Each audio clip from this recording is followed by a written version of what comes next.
Opinion Uttar Pradesh's silent revolution. Women lead the workforce surge between 2017 and 2024. A silent revolution has been taking place in India's largest and most populous state. A movement that has not registered amidst the raucous headlines that emerge from Uttar Pradesh. It is the silent revolution of more women entering the workforce. In these intervening years, since Yogi Adityanath took office, the female labor force participation rate (FLFPR) has surged from a dismal 14% to 36%. While it's still below the national average of 45%, it is nonetheless a dramatic breakthrough and is expected to continue to rise, powering the 1 trillion economy goal set by Chief Minister Yogi Adityanath. The Women Economic Empowerment WE Index, a key barometer that tracks these figures, says that a sustained policy effort under CM Yogi Adityanath, which has placed women at the center of government policy priorities, has made the difference. When CM Yogi took office in 2017, he inherited a legacy of Gundaism in the streets and perilous safety standards for women. So endemic was it to society that a bloody riot was sparked by an episode of sexual harassment prior to his taking office for the first time. Women's safety was not a case of isolated incidents, but circumstances that created powder keg situations in the state, not to mention the negative public sentiment that existed about the state and female safety. Very early in his tenure, Yogi made this a compelling priority, noting presciently that once female safety was established, only then would other empowerment schemes take root, including economic independence. It has been on the foundation of this policy to first ensure female safety that the FLFPR figures of female participation in the workforce have seen such a jump. The Mission Shakti scheme introduced by CM Yogi ensured that safety went hand in hand with employment. For example, if the new regulations permitted women to work night shifts, then employers had to ensure that safety guidelines were followed. According to an official UP notification 2022, all employers must obtain written consent from female workers before assigning them to the night shift.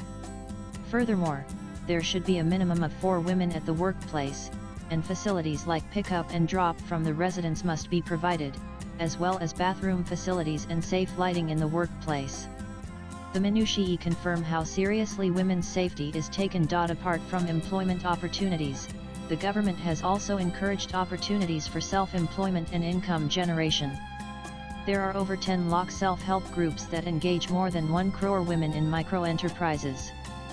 53% of the registrations on the eShram portal are women, and they form 34.65% of the state's construction workforce. There are numerous personal narratives that attest to these developments on the ground, like night shift factories near Lucknow and Kanpur that have seen increasing female participation in production lines.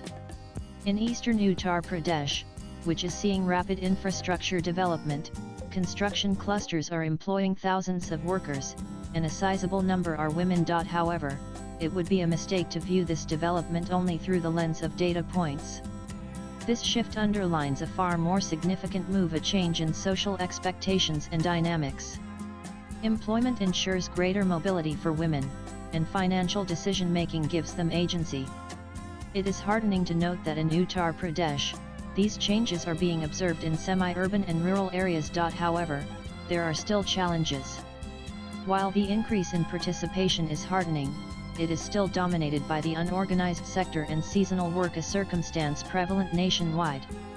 But Uttar Pradesh, by showing such a remarkable jump in participation and led by CM Yogi, is well poised to move into the next stage. Swipe left for next video. While admittedly some of the conditions are sociological and need to be addressed by society and the family unit, the government's encouragement and support of female employment and hence empowerment is undeniable.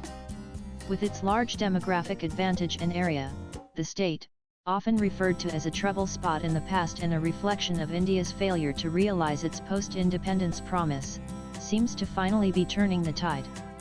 Powered by none other than the women of the state, taking one steady step at a time. Advaita Kala is a best-selling novelist and award-winning screenwriter.